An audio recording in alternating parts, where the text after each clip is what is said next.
Bueno, todo este tiempo hemos estado enseñando de las cosas que Job le pasó, ¿verdad? Y hemos hablado sobre todo de las pruebas. A veces no nos gustan las pruebas, hermanos. Sí, pero si venir en Cristo es tener paz, es estar tranquilo y me gozo en el Señor, que eso es verdad, hermanos, no es mentira, es verdad. Pero también encontramos mucho sobre las pruebas. Y en las pruebas nos perfeccionamos.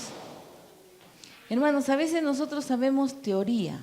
Acuérdense en las empresas de trabajo, tú puedes terminar tu carrera, hacer el posgrado, lo que quieras, pero ¿qué le vale a una empresa? El tiempo de experiencia que tienes. Hay gente que de repente ni ha terminado su carrera, pero tiene 5, 10, 15 años de experiencia, y para el empresario realmente ¿qué le interesa? La experiencia. ¿Por qué? Porque ya pasó cosas en el trabajo, ya malogró, ya mató en otras empresas. Entonces, en la palabra también nosotros aprendemos muchas cosas, pero a veces las sabemos en teoría. ¿Cuándo las ponemos en práctica? ¿Cuándo nos volvemos experimentados? Cuando las pasamos. Y entonces, de una o de otra manera, siempre vamos a estar probados por la familia, las circunstancias, una enfermedad. Y hablamos de Job, ¿verdad? Vimos todo lo que le pasó a Job.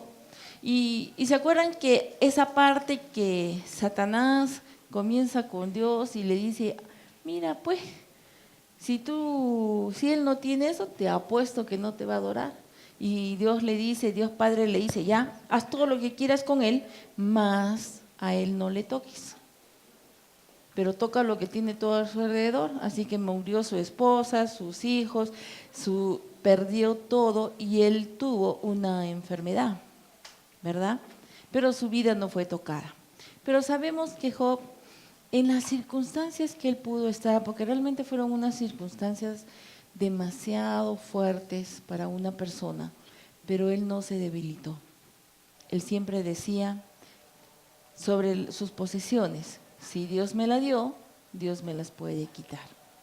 Pero de su boca nunca salió nada. La esposa también vino toda incisiva, pero reniega contra Dios y muérete de una vez. No por mala, sino porque sufría a su esposo.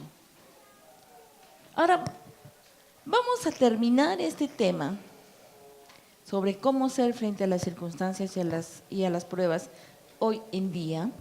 Pero para esto vamos a irnos a Juan 12:1, porque vamos a ver también una partecita donde como que Satanás resulta ser o tener un papel secundario, ¿no? O un papel extra por ahí. Nunca va a tener el papel primero, jamás. Pero vamos a leer Juan 12:1 porque quiero que entiendan algo sobre esto de las pruebas.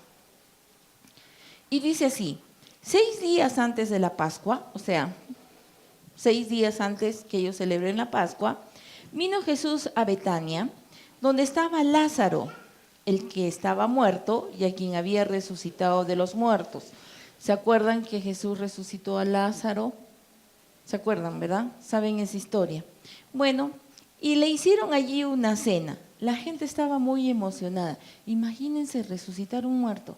Ya, ¿dónde va a cenar Jesús? Porque ellos también, Jesús era humano, hermanos, necesitaba comer. No es que hacía milagros y ahora como soy espiritual voy a ir a hacer mi meditación. No. Decía, ¿y comida? ¿Y dónde está? Ya está el milagro. ¿Y dónde está la comida? ¿No? Entonces se preocuparon de la comida. Marta servía. Y Lázaro era uno de los que estaban sentados en la mesa con él. ¿Quién estaba con Jesús? El resucitado, el que había estado muerto. Entonces María tomó una libra de perfume de nardo puro, de mucho precio, y ungió los pies de Jesús y los enjugó con sus cabellos. Y en la casa se llenó del olor de perfume. Esos perfumes, hermanos, su valor eran muy caros. Y no es como ahora los perfumes que tú los destapas y los hueles y dices, no me gusta. Estos venían sellados, que para poder abrir un perfume lo que tenían que hacer era romperlos. Y tenías que usarlo todo, nada de a poquitos, ¿no? Entonces lo usaban generalmente cuando una persona fallecía, los ungían en ese perfume por el olorcito, y las personas que tenían mucho dinero podían usar este perfume. Así eran los perfumes en esa época. Tenían una forma muy bonita, pero no había tapa, tenían que romperla. Entonces ella, viendo de Jesús y por una revelación del Espíritu también, dijo, yo quiero que ese Jesús llenarlo de perfume, y del perfume más caro. Así que fue, pum, lo rompió y le echó. Y le dijo, dijo uno de sus discípulos, Judas Iscariote, hijo de Simón, el que había de entregar, ¿por qué no fue este perfume vendido por 300 denarios y dado a los pobres?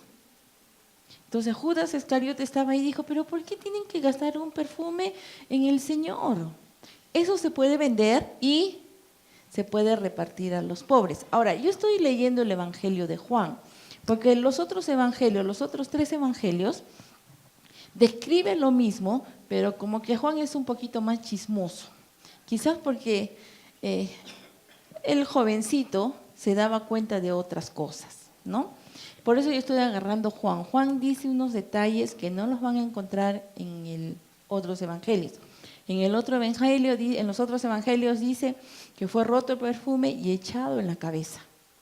Pero en este dice que en los pies. Ahora, si era toda una buena porción de perfume, es lógico pensar que si cae por la cabeza y en la cantidad, ¿a dónde llega?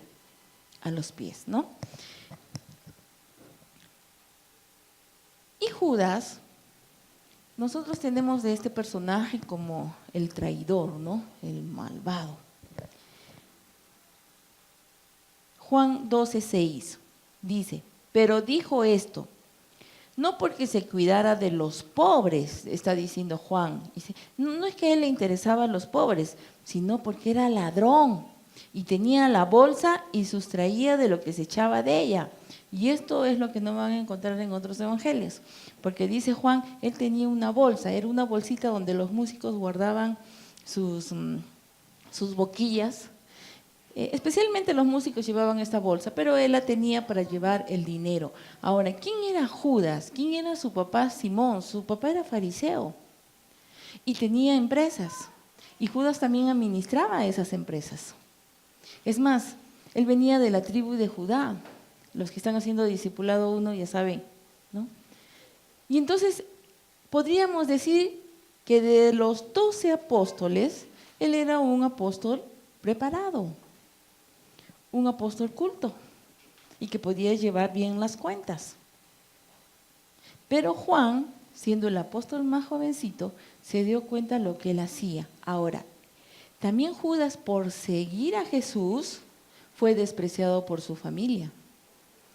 Judas, porque su papá era fariseo, conocía muy bien la ley, sabía todo. Pero ¿por qué actuaba así? ¿Qué lo llevaba a actuar así? 1 Timoteo 6:10, para que me puedan entender y lo puedan leer. 1 Timoteo 6:10, ¿qué dice? Ahora, no es malo que alguien trabaje con dinero, porque ahora van a decir, eres contador, profesión del diablo. No, yo no estoy diciendo eso. El dinero no es malo, el dinero es para disfrutarlo. El asunto es, porque raíz de todos los males, ¿qué es? Es el amor al dinero, el cual codiciando algunos se extraviaron de la fe y fueron traspasados de muchos dolores. El dinero no es malo, lo que es malo es el amor al dinero. Porque si tú amas al dinero, entonces el dinero está número 1 en tu vida. ¿Y quién debe estar número 1 en nuestra vida? Dios. Por eso es malo. Ahora, ¿qué pasaba con Judas? ¿A quién amaba? ¿Al dinero o a Dios?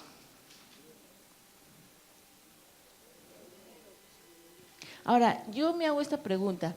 Si sus parientes lo despreciaron y solo andaba con Jesús para arriba y para abajo y también miraba los milagros de Jesús y también estuvo sentado ahí con Lázaro y Jesús. ¿Se imaginan ese espectáculo? Cenando al que resucitó y toda la gente. Si nosotros pudiéramos estar en este momento o que sucediera algo parecido, alguien muere y resucita, ¿qué le preguntarías? ¿A dónde te fuiste? ¿Cómo es la muerte? ¿Qué vistes? ¿Sí o no? Lo desconocido. Y me imagino que a Lázaro también lo tendrían así. ¿Y vistes a alguien? ¿Cómo es la muerte? ¿Te dolió? ¿No te dolió? Porque esa es la primera pregunta. ¿Duele morir? No duele morir, ¿no? ¿Te dolió? ¿No te dolió? Pero estaba Lázaro con Jesús en la mesa. Estaban cenando. El muerto estaba ahí 3 días, ya también tenía hambre, ¿no? Entonces tenía que comer. Y cuando Judas dice esto, en los otros evangelios, hermanos, no se atreven a decir que Judas lo dijo. En los otros evangelios dice que la gente empezó a murmurar. ¿Qué hizo Judas? Lo soltó. Y la gente comenzó a decir, ¡oh, verdad, no! Claro, si es el Cristo, es el Dios del amor, ¿por qué no se preocupa por los pobres? Como hoy en día, ¿no? Si Dios existe, ¿por qué existen los pobres? Pero miren lo que sigue la lectura. Entonces Jesús dijo, déjala, porque el día de mi sepultura ha guardado esto. Ella no sabía para qué estaba guardando ese perfume, pero ese perfume lo estaba guardando para mí, para el día de mi sepultura. Faltaban 6 días nomás para que Él fuera crucificado, porque eso fue antes de la Pascua. Juan 12:8, porque a los pobres siempre los tendréis con vosotros, mas a mí no siempre me tendréis. Aquí en la tierra, Él ha venido solo por ese lapso. Y pobres siempre van a haber, porque la pobreza obviamente ocurre por el pecado. A raíz del pecado hay pobreza. ¿Cómo podemos romper la pobreza? En Cristo Jesús. Él te levanta todo. Pero Jesús le decía, no se preocupen, si es por los pobres, pueden guardar un montón de perfumes. Pero yo ya me voy y no voy a venir mucho tiempo después, en mi segunda venida. Y cuando venga, seguramente ya no va a haber este perfume, saldrán otros, Paco Rabanne y otras, ¿no? No sé, que terminan con chi, siempre le ponen chi a los perfumes caros, pero no va a estar este. Este es puro, de esencias estupendas. Yo quiero ya no voy a disfrutar eso, así que échenmelo nomás. Y miren lo que dice, gran multitud de los judíos supieron entonces que Él estaba allí y vinieron no solamente por causa de Jesús, sino también para ver a Lázaro, a quien había resucitado de los muertos. Entonces la gente comenzó a ir a este lugar y seguramente, yo me imagino, hermanos, porque en esa zona, Oriente, Asia, es muy diferente aquí en Sudamérica.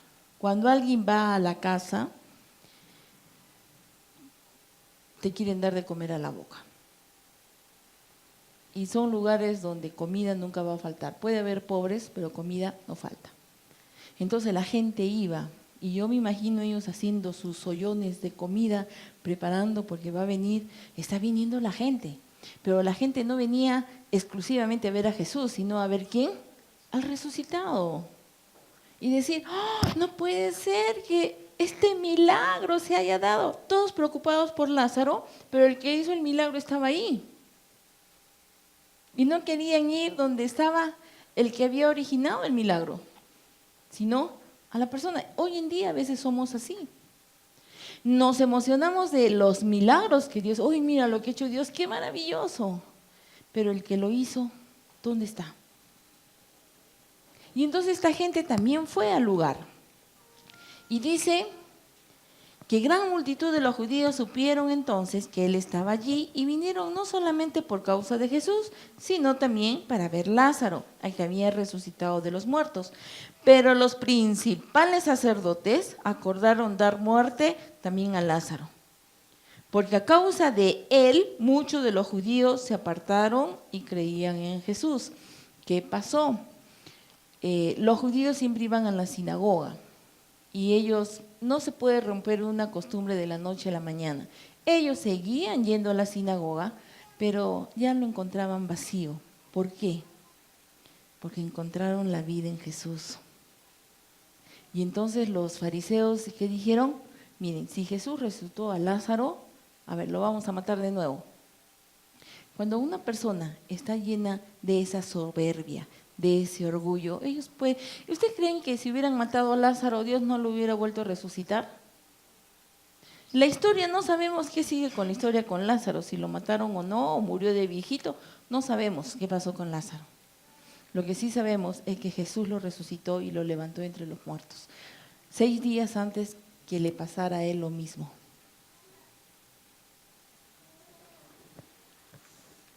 Juan 13:21. Vámonos a Juan 13:21.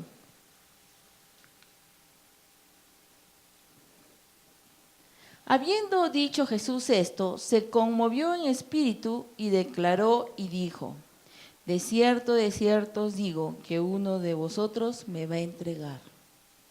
Estaban ya habían pasado los 6 días, estaban sentados y entonces Dios lo sabe todo y dijo: alguien me va a entregar. Entonces los discípulos se miraban unos a otros dudando de quién hablaba. Decían: ¿qué está hablando Jesús? Oye, ¿serás tú? No, yo jamás. Él para mí es el Hijo de Dios. Y uno de sus discípulos, el cual Jesús amaba, estaba recostado al lado de Jesús.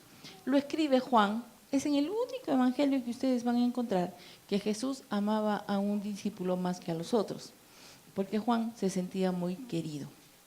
Juan era entre 15 a 17 años tendría, y entonces a los 17 años agarraba a Jesús y se le recostaba en el pecho.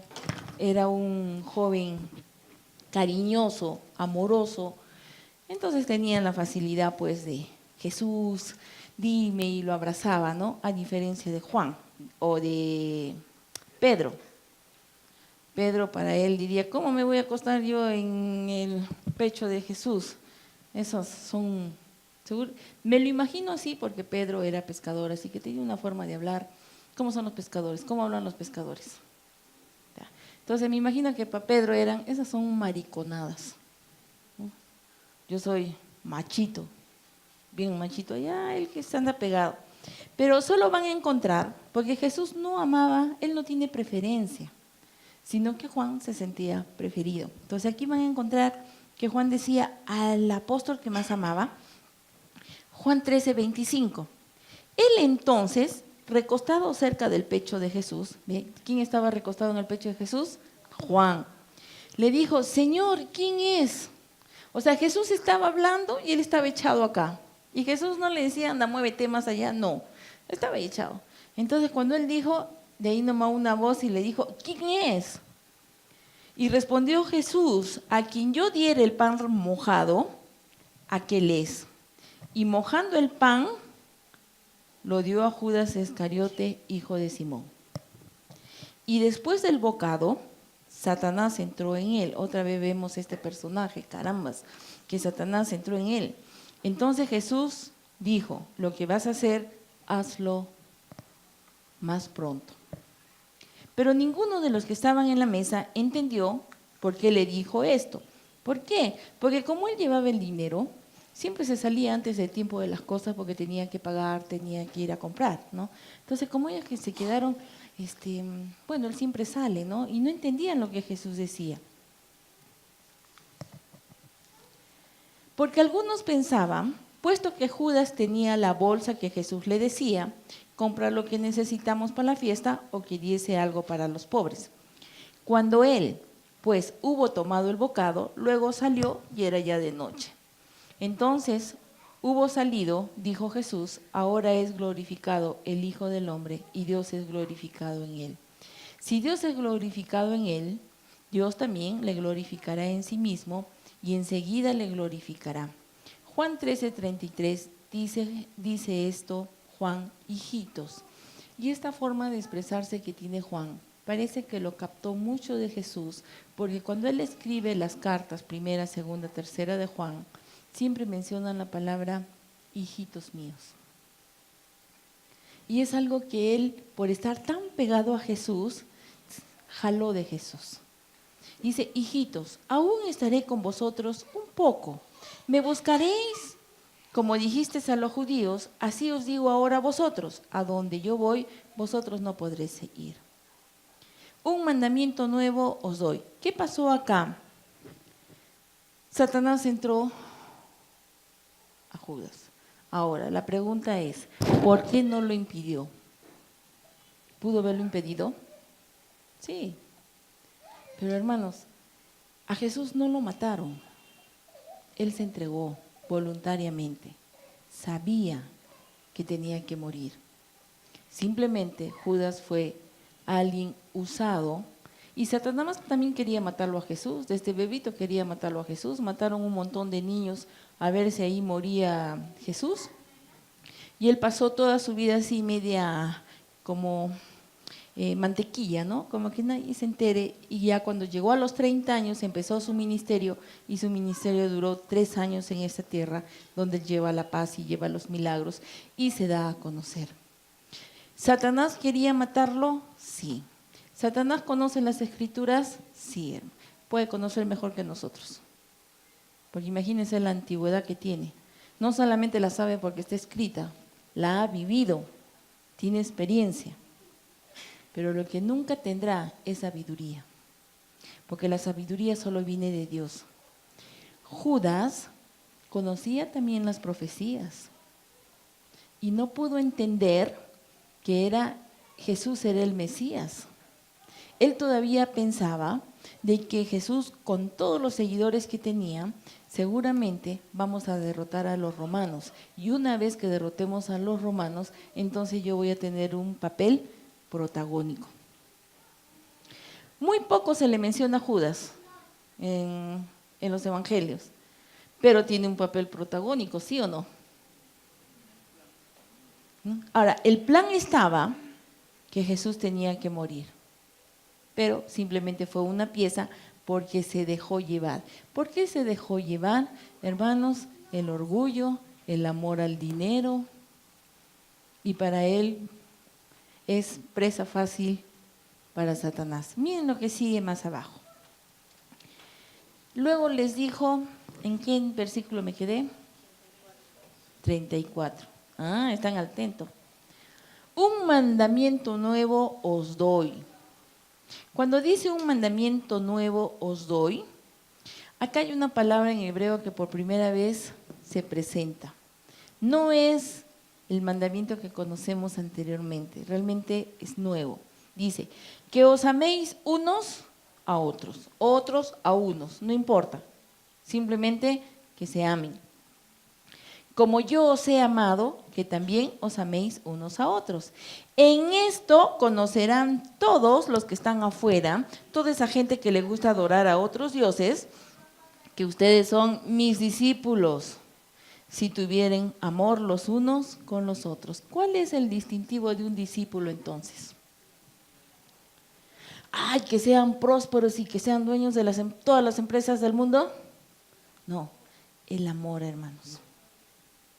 El amor es fundamental y eso es lo primero que Dios nos hace entender. Y cuando venimos a Cristo, a veces venimos todos ariscos, ¿no? Pero de repente tu corazón empieza a moverse por otros.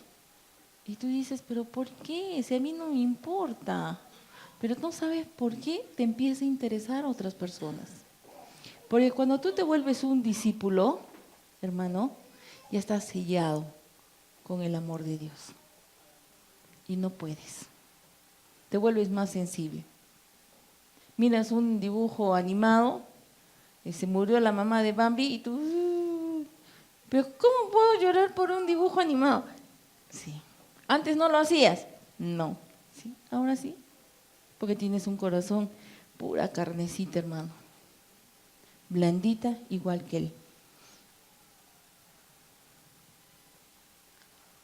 Y también les dijo, ¿en qué versículo me quedé? 35. No, 36. Le dijo Simón Pedro, Señor, ¿a dónde vas? Jesús le respondió, a donde yo voy no puedes seguirme ahora. más me seguirás después. Ahora no puedes ir conmigo porque esta es la parte que yo tengo que hacer. Pero después vas a ir. Lo que pasa es que todavía eres un bebé. Es necesario que yo vaya primero, que tú aprendas, y después vas a ir, no te preocupes, después vas a ir por el mismo camino que yo estoy yendo. Y le dijo Pedro, Señor, ¿por qué no te puedo seguir ahora? Mi vida pondré por ti, todo romántico. Pedro era de esas personas efusivas que se acordaba de una cosa y, pero Señor, ¿y qué le responde Jesús? ¿Tu vida pondrás por mí? De cierto te digo, no cantará el gallo sin que me hayas negado 3 veces. Cuando fueron a buscarlo a Jesús, Pedro sacó su espada y todo colérico, ¡pum!, le voló una oreja a los que habían venido a arrestar. El pobrecito se quedó tipo tacita, pero Jesús viene, recoge la oreja y le dice, Pedro, guarda eso. Y se la pega a la orejita. Así era Pedro, de impulsivo. Él todavía no había aprendido, todavía era una persona que le decía, Señor, yo voy a dar mi vida por ti. Y Jesús le dijo, mira, antes que amanezca, me vas a negar. ¿Acaso Jesús no sabía que le iba a fallar Pedro? ¿Y lo descartó porque falló Pedro? No. Solo le dijo, esperen, es necesario que yo vaya, después tú vas a ir. Pedro posteriormente también fue crucificado, sino que él pidió morir de cabeza, porque no quería morir igual como su Señor. Pero él dijo, yo voy a ir a donde vaya, pero tuvo un tramo donde tuvo que madurar. Primero tenía que ir Dios, Jesús, y después fue Pedro. Y bueno, y eso ocurrió, lo arrestan a Jesús y comienza pues ahora la persecución, ya Jesús lo golpearon. Entonces Pedro miró un poquito más, dice que casi se orina. Cuando vienen unas personas y le dicen, este iba con Jesús, tú eres uno de sus discípulos, ¿no? Y Pedro dice, no, yo, te estás confundiendo con otro. Yo me imagino a Pedro, si tenía barba, afeitándose para que no lo reconozcan. Cuando alguien quiere que no nos reconozcan, ¿qué hacemos? Te pintes el cabello, te cambias vestido. Y realmente vinieron otros y le dijeron, yo te conozco, a mí no, hay un montón igualitos que yo, no te preocupes, somos judíos, nos parecemos. Y antes que el gallito diera su último canto, lo negó 3 veces. Dios sabe que tú vas a fallar, Él lo sabe, pero no te descarta. Al contrario, ¿qué sacó de Pedro? Un guerrero, alguien que pasó la prueba. La prueba para ellos no era fácil, hermanos, ver a su maestro ahí. Muchos de ellos es el Hijo de Dios y crucificado, no lo entendían. Si Él ha resucitado, si Él tiene poder, ¿por qué se deja maltratar tanto? Y el diablo tampoco sabía, él dijo, yo estoy ganando, lo voy a matar. Pero lo que él no sabía, que con su muerte y su resurrección, lo dejó a Satanás sin ninguna autoridad para nosotros. No tiene autoridad. Lucas 12:31. Dijo también el Señor, en Lucas 12:31, dijo también el Señor, Simón, Simón, he aquí, Satanás os ha pedido para zarandearlos como a trigo. Pero yo he rogado por ti, que tu fe no falle, y tú, y una vez, vuelto a confirmar a tus hermanos. Hermanos, Jesús le dice, digo también el Señor, Simón, Simón, he aquí, Satanás me ha pedido que quiere zarandearlos como el trigo. Y vemos otra vez la figura de Satanás queriendo zarandear a alguien.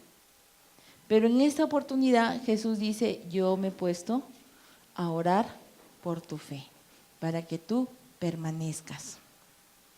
Lucas 22:33, Él le dijo, Señor, dispuesto estoy a ir contigo, no solo a la cárcel, sino también a la muerte. Y Él le dijo, Pedro, te digo que el gallo no cantará hoy antes que tú niegues 3 veces que me conoces.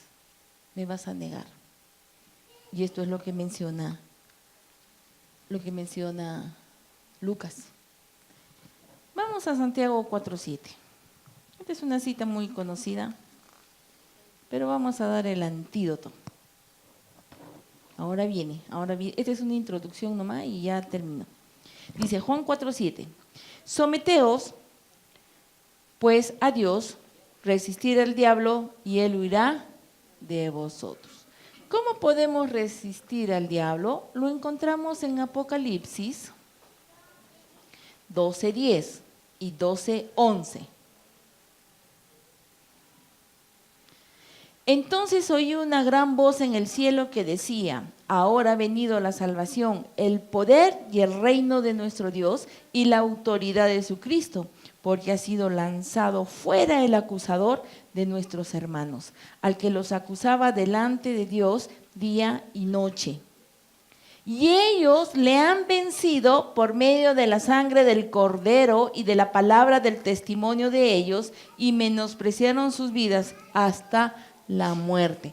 Ok, ¿qué hacía Satanás antes que Cristo fuera a la cruz?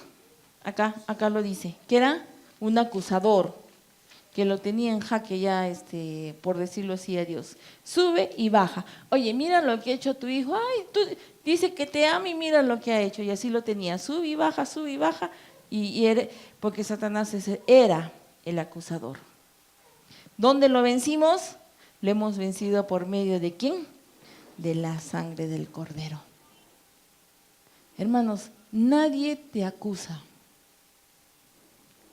Dios no te acusa. Entonces, ¿por qué nosotros tenemos que acusar a otros? Porque es bonito escuchar eso, ¿no? Nadie me acusa, pero yo sí puedo. No, hermanos, tú tampoco puedes. ¿Por qué? Vamos a ir a lo que yo quiero.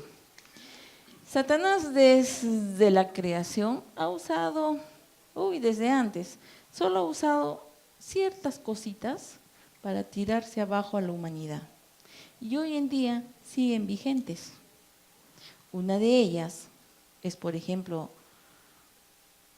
y solamente Satanás puede tentar, pero una de sus tentaciones es chismorrear, ¿no? Estar hablando de los demás. Hay un estudio, hermano, que han hecho y han encontrado que los hombres son chismosos en el 22% y las mujeres 29%. Llevamos la delantera, hermanos, no porque tengan 22, siempre llevamos la delantera. ¿Qué otra cosa más pone Satanás al hombre? ¿Con qué lo hace caer? Con ansiedad, lo pone ansioso. Está preocupado. ¿Ahora qué voy a hacer? ¿Qué voy a hacer? ¿En qué voy a trabajar? Y está en ese plan. Dice que los hombres, el 50% se preocupan de esa manera. Es muy alto. Pero las mujeres, 68%. Somos más preocupadas. Algo donde Satanás siempre ha manejado a la humanidad es en la envidia. ¿Y por qué él se compró ese carro? Si yo gano más, debe estar traficando dólares, algo malo debe estar haciendo, ¿no? Ustedes miran un policía con una casa de 3 pisos y su carro, claro, pues, de las ofrendas de amor que le dan todo el mundo, ¿no? Cualquiera hace una casa así. Y siempre estamos pendientes de eso. La envidia, hermano, es algo que incluso se manifiesta en tus huesos. Dice que carcome los huesos. Hoy en día es conocido como el cáncer. Y siempre este personaje ha trabajado en esto. Dice que los hombres son envidiosos el 20% y las mujeres el 28%. Acá viene otra, mira, hermano. Este es así, pero de palazo, ¿eh? Comer demasiado. También. Y si ustedes se ponen a pensar, todas esas grandes potencias que ha habido en el mundo, como los romanos, los persas, que ahora han desaparecido, no queda nada. Han sido borrados de la faz de la tierra. ¿Cómo tenían sus fiestas? Pura comilona y pura, porque han encontrado los arqueólogos que tenían unos bebederos donde después de comer y tomar iban a vomitar para regresar y seguir comiendo y seguir tomando. Dice que los hombres, el 52%, ese es el porcentaje. Y nosotras las mujeres que hacemos dieta y estamos en todo eso, el 58%. Habría que ver en qué más, ¿no? En los dulces, chocolates. Gastar más dinero de lo que uno tiene. Mire, estas son estrategias. ¿Que quién las usa? ¿Quién te tienta? Porque Dios no te tienta, solo Satanás te tienta. Gastar más dinero. Hombres, 32%. Qué emoción, no es mucho, no es el 50, 100.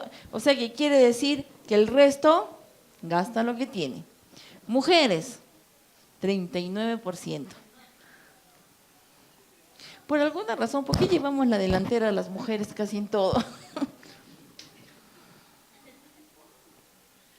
Y en esta, hermanos, que también Satanás ha usado de una o de otra manera, y yo en la mañana me ponía a pensar, en los libros de historia universal, ustedes no han visto a veces el tallado de piedras que ellos hacían, y también se ven poses sexuales, ¿se acuerdan? Una de esas es la pornografía. Hoy en día, médicos y psiquiatras dicen, varones, jovencitos, no estén afanados a ver la pornografía, porque ahora el resultado es muy alto de varones que llegan a los 40 años y el amiguito no quiere colaborar cuando están con una chica. Les da esa enfermedad que, ¿dónde? Sepultado, ¿no? Y es a raíz de la pornografía y la otra es el alcohol. Muy jóvenes para no poder disfrutar. ¿El sexo se disfruta? Sí, dentro del matrimonio. Pero también hay que conservarlo. Ese es un don que Dios nos ha dado. Que la pareja para que puedan unirse, intimar, procrear y sentirse uno también en cuerpo. Y es una cosa muy grata dentro del matrimonio. Pero hoy en día la pornografía ha atacado por todo lado. Los niños tienen acceso a la pornografía. Si tienen internet, papás preciosos, ustedes tienen que ver lo que sus hijos están viendo. No soy partidaria de que tu privacidad cuando eres mayor de edad. Mientras eres niño, tengo que ver todo lo que miras, todo lo que haces y involucrarme contigo. La pornografía inapropiada, los hombres el 28%, las mujeres el 8%. Bueno, para los hombres es muy importante la vida sexual, para la mujer no, pero en esta nosotros tenemos recién la bajada, ¿no? Estas cosas, Satanás las sigue usando y les da vueltas según la época, según cómo estén. Si estaban en los tiempos donde estaban Dios y Dios les dijo, no quiero imágenes, no quiero que me hagan nada, bueno, se creó otros dioses, una diosa, habían sacerdotisas y la forma de adorar a ese dios, y que tenían sus fiestas, sus actividades, ellas salían y eran las prostitutas y todo el pueblo venía, hacía cola para tener relaciones sexuales con ella, porque esa era la forma de adorar a ese dios o a esa diosa. Todas las cosas que a veces tenemos nosotros por la historia del Perú también, el otro día en Puno, ¿no? Hay un sitio donde para las que no pueden ser mamá, se abrazan de una piedra así y supuestamente van a ser mamá, el dios de la fertilidad, así le dicen, ¿no? La pornografía siempre se ha usado de distintas maneras. Hoy en día está al alcance, tu dedito nomás, o poner en la televisión que hay un canal prohibido. ¿Han visto el canal prohibido? ¿No? ¿Nunca han visto el canal prohibido? el que siempre se hace rayas porque tienes que pagar. ¿Lo han visto? Yo una vez, ¿y por qué este canal siempre para mal? Porque tienes que pagar para ver ahí. Así de sencillo. El diablo siempre ha usado estas mismas cosas, hermanos, para poderte sacar. Pero gracias a Dios, en Cristo Jesús somos librados. Hermanos, tú tienes la ley grabada en tu corazón, tú sabes lo que está mal. No te disculpes con el pecado, no le eches la culpa a la otra persona, es tu culpa. Y cuando tú empiezas a decir, es mi culpa, yo me paro en el nombre de Jesús, tú eres alguien que ya eres vencedor, lo vas a vencer. Mucha gente a veces se queda enfrascado en la envidia, en la cólera, en la ira, el orgullo, ni qué decir, hermanos, el orgullo, que ese es el pie de tropiezo para todos. Querer ser el papel protagónico. Y muchos de ellos han perdido grandes cosas. Dentro de la iglesia también hay gente así, que está pensando, ¿y por qué ese hermanito pues? Ay, seguro es el engreído pues de la pastora. Uy, claro, a él permisiva, le pasa todas las cosas, pero porque yo haga algo. También en la iglesia también se mete estas cosas, hermano. Pero ¿saben qué? Hemos sido vencedores. Somos ganadores.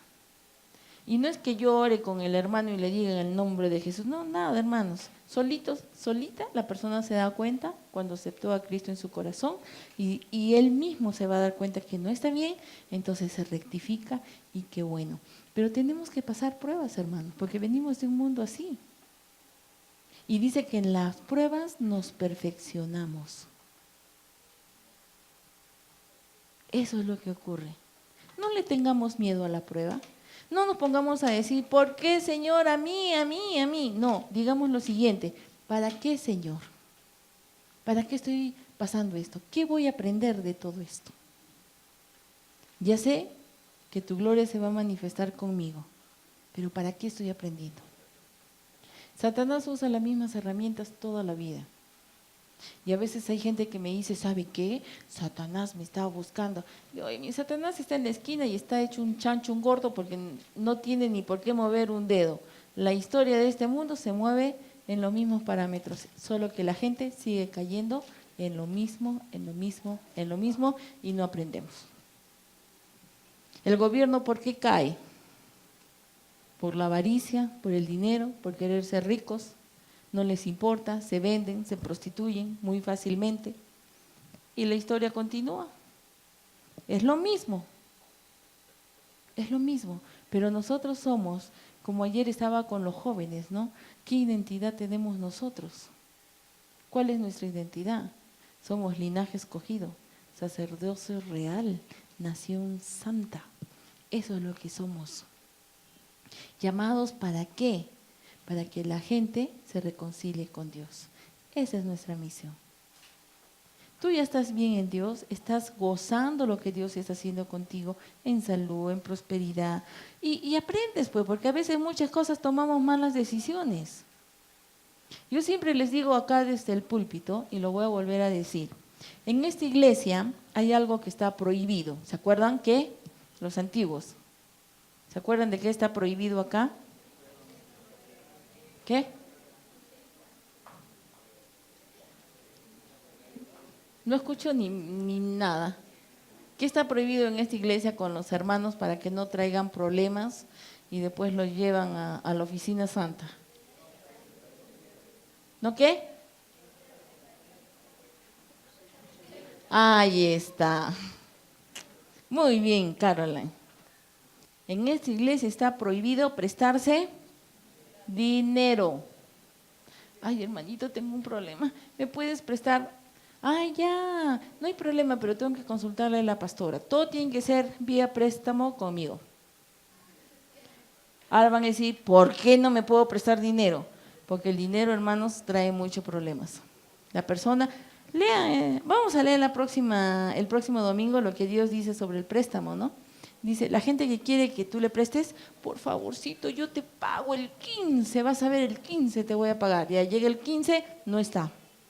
se fue de viaje. Llega el 20, no está. Llega el 30, no está. Y así se pasa el tiempo y cuando le vas a cobrar lo encuentras enjetado todo. Porque me viene así, yo te voy a pagar, pues te voy a pagar. Y empiezan las broncas. Y cuando en una iglesia se prestan, me llego a enterar, hermanos.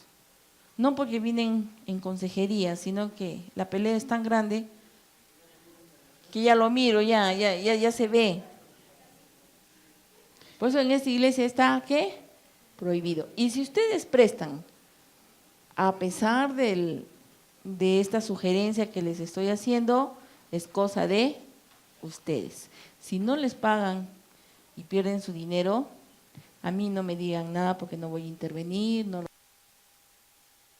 Como también yo les he dicho, no se presten dinero de esas personas que tienen moto. ¿Tienen moto? Escapen. Es un problema prestarse con esa gente.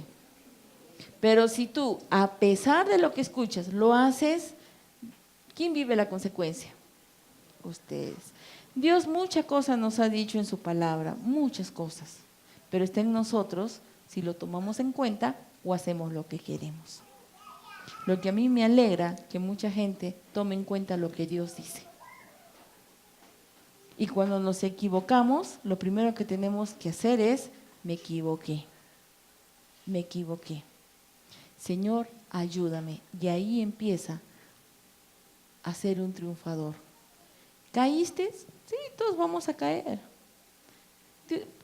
Jesús sabía que Pedro iba a negarlo. Jesús sabía lo que iba a hacer Judas. Jesús sabía, pero no los descalificó, hermanos. Judas se arrepintió y su arrepentimiento le causó un suicidio. Hermanos, cuando eres avaricioso, cuando te metes en estas cosas, generalmente, si ustedes se ponen a pensar, caen en suicidio. Porque yo quiero, para mí, no eres de las personas, ya pues perdí. Alguna vez vamos a perder, hermanos, ya pues perdí. Cuando juegas un juego de lo que sea y pierdes, ¿cómo te pones? Hasta dices, no, ya no juego, ya no me interesa, hasta te enojas por un juego. Hay que aprender a perder en los juegos, porque a veces por tomar decisiones pierdes. Pero ¿en quién te levantas? ¿Qué dice Revelaciones 12:1, 12:11? Dice, y ellos le han vencido por medio de la sangre de Cristo Jesús. Somos vencedores gracias a Cristo Jesús. Cualquier cosa que venga en nuestra vida, cualquier circunstancia, denle gracias al Señor Jesús. Yo no sé cuál es el problema. Job tenía un montón para poder renegar, pero ¿qué decía él? Yo jamás le voy a decir a Dios nada. Al contrario, gracias Señor, porque de mí depende. Yo dependo de ti, Señor. Gracias. No sé lo que tú vivas, pero dale gracias a Dios. No es que tú aceptes. ¿Quieres ver la gloria de Dios? Arrepiéntete y dile, gracias Señor.